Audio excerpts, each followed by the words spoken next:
Hello and welcome to the FilmFile, the film show for film geeks by film geeks. Roll soundtrack, roll camera, bacon roll.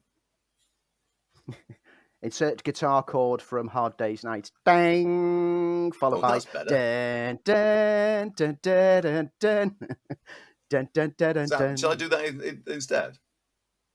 If you want, yeah. Yeah. Maybe we don't have the dun. Maybe we just have the guitar chord from. Ding! And then just straight into us. Yeah, okay. I'll just go and hit it. 3, 2, 1. This is the FilmFile. This is episode... What episode is it? 96. This is the FilmFile. This is episode 96. The film show for film geeks by film geeks. Hit it, George. Ding.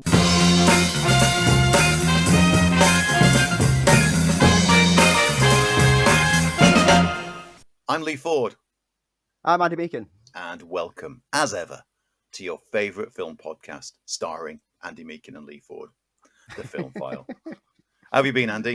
I'd hate to hear their least favourite. Yeah, there's a dark dimension. You know, like the Mirrorverse?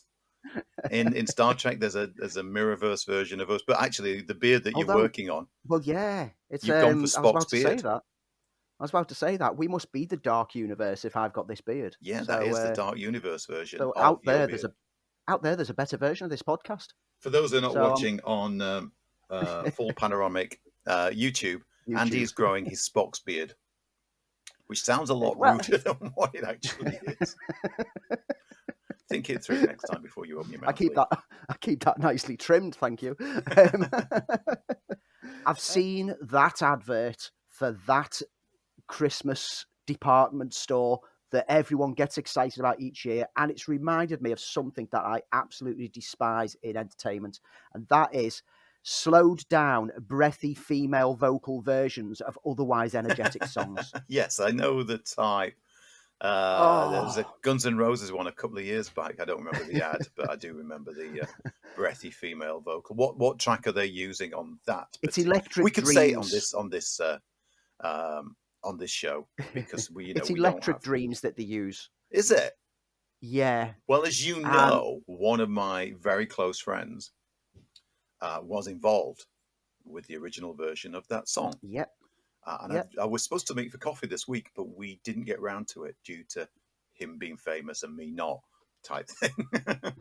And he had famous people stuff to do, which may have been to do with that, actually. Now that kind of makes sense. Yeah.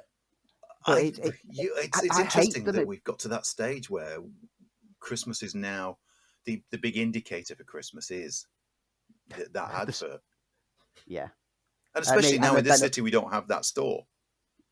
Yeah, it's just everyone gets excited about it each year, makes it into a huge event, and it's always got a breathy female vocal sing. Thankfully, other supermarkets such as Tesco's are going for. I mean, their one is better because it starts off with like a brass band version of "Don't Stop Me Now," but then kicks into proper Queen "Don't Stop Me Now," full of life, full of energy. That's what I want, not melancholy, depressive nonsense, which turns an otherwise great track with a lot of upbeat energy into something so dull and depressing. I mean, it's a fad for remaking songs that has become far too prominent. Black Widow with the breathy female vocal version of Smells Like Teen Spirit. No, I hated it. I hated that.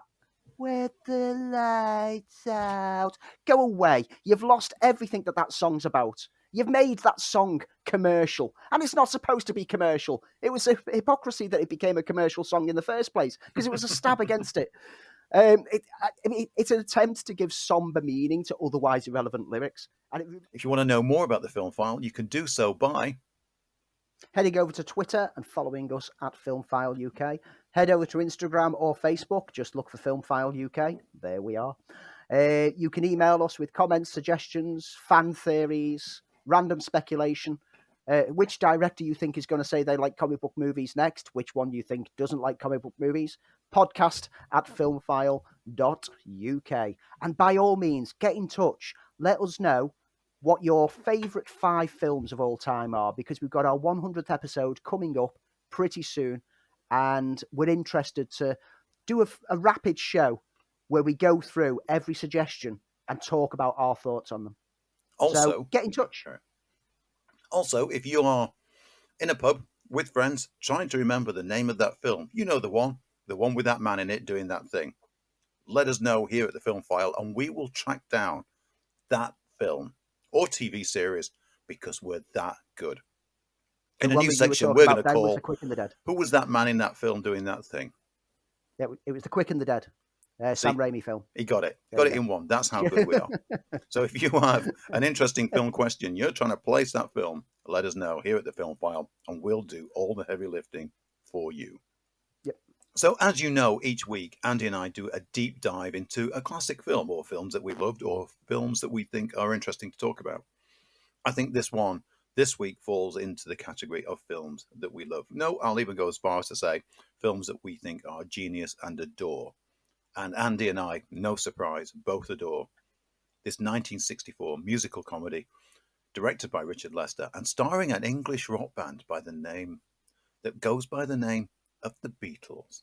Of course, we're talking about A Hard Day's Night. Ding. Either insert trailer or just insert that ding again and then just come back. Where's my... Starring John Lennon, Paul McCartney, George Harrison, and Ringo Starr, filmed during the height of Beatlemania.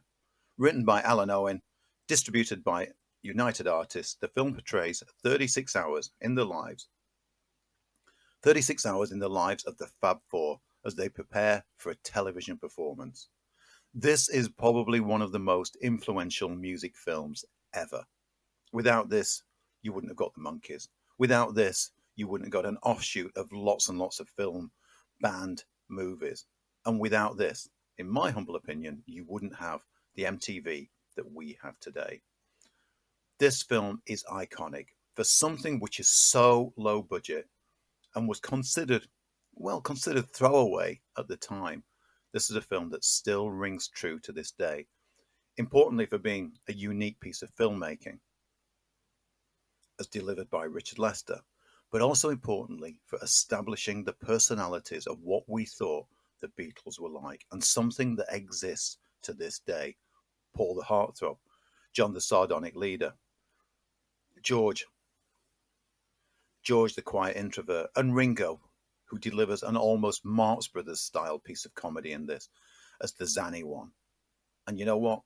They were probably right, because one of the tricks of this film is that it doesn't just feel like a film, it feels like an insight into the lives of the Beatles.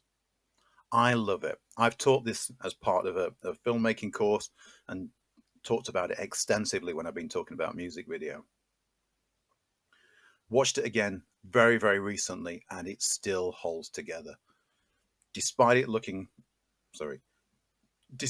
in black and white, despite it looking of its era, it has a freshness to it, the way that Richard Lester shot it, handheld, documentary-esque.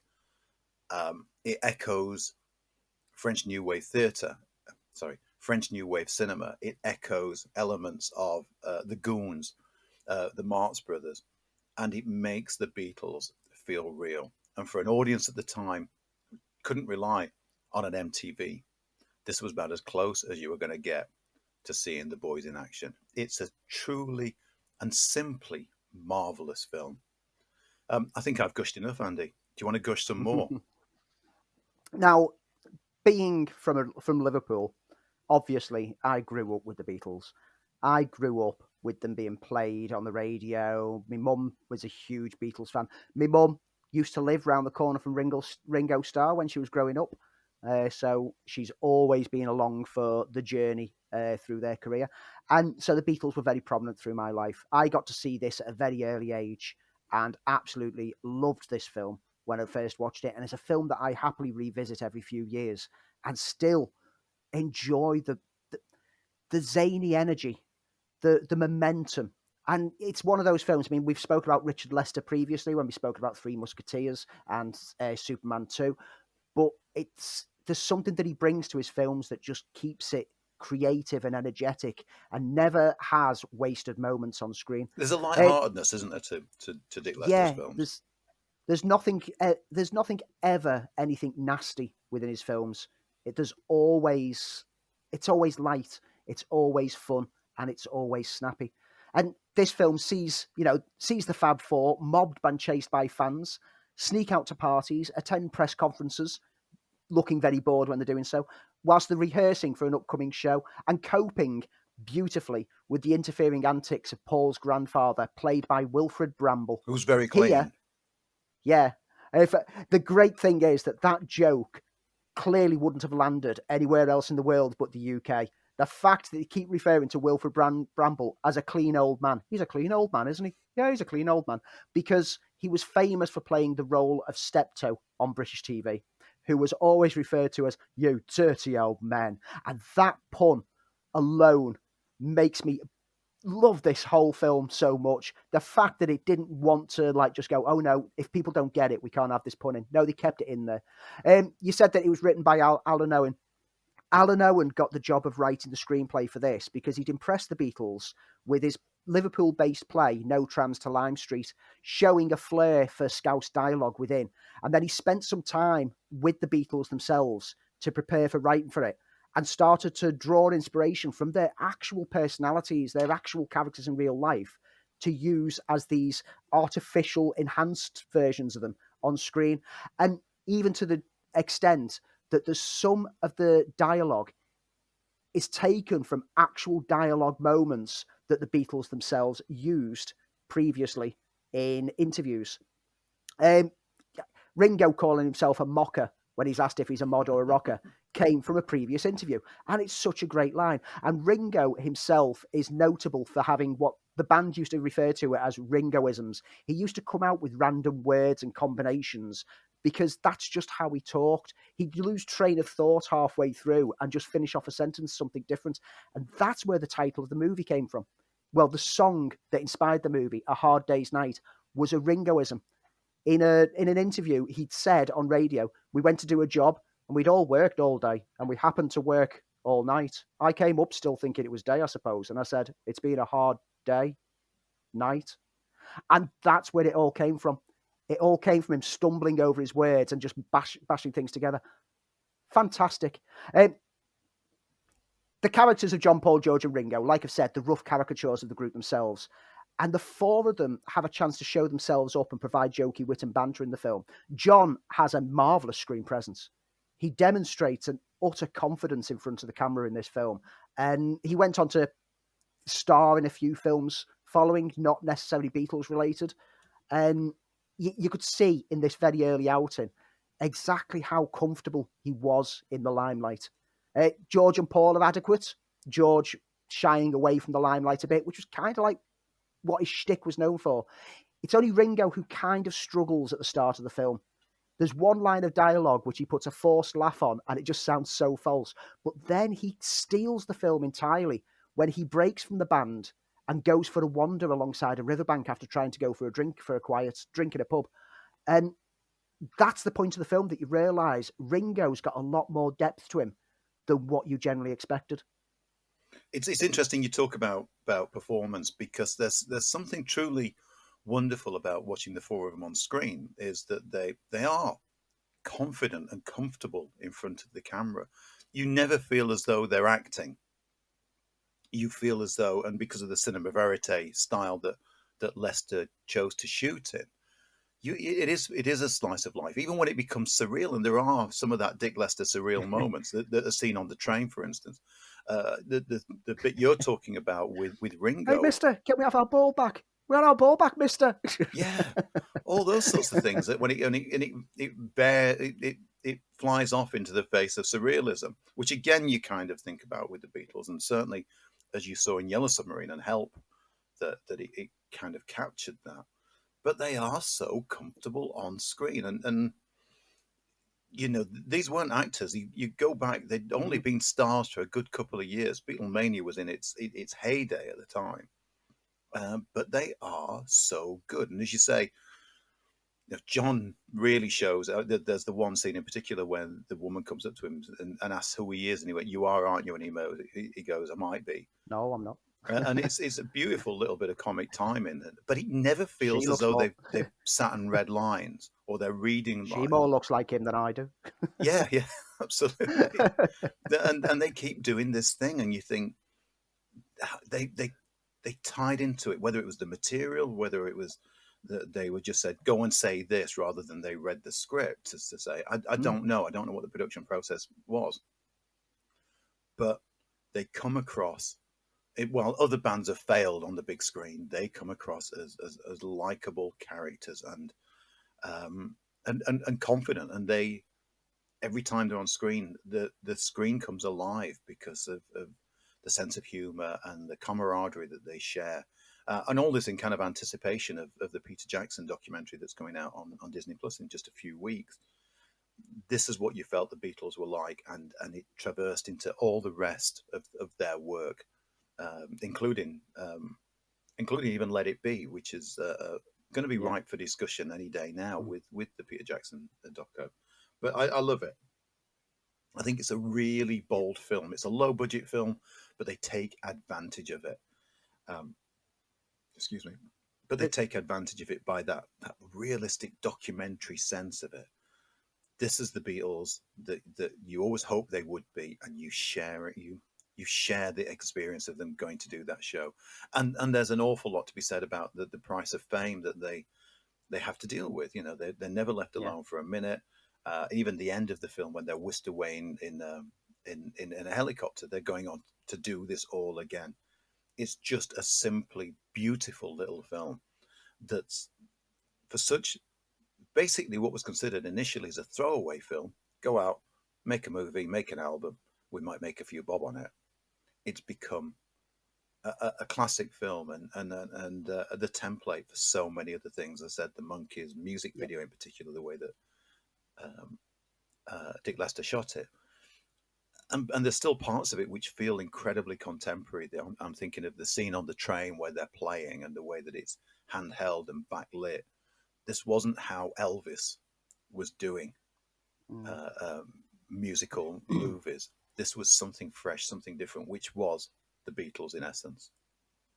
I mean, yeah, the Monkeys is the obvious, inspired spin off from this, but even down to like false music documentaries like This Is Spinal Tap is very much influenced by how the approach to this film was, and not even music documentaries. Any films or TV of today, you will see the techniques that Lester used throughout this being used quite prominently. Quick edits, handheld camera interviews, quickly cut segments of dialogue as vox pops, and so on and so on. It was hugely influential across the whole industry. It was interesting that prior to its US release, um, Richard Lester was asked whether he could get some other actors to dub the voices of the Beatles with mid-Atlantic Really, accents instead. And McCartney angrily replied to it, "If we can understand a fucking cowboy talking Texan, then they can understand us talking Liverpool."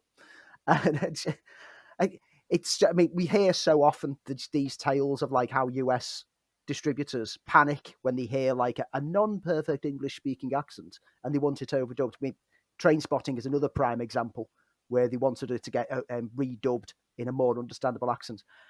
It, I couldn't even imagine someone else talking in a non-Scouse accent as the Beatles.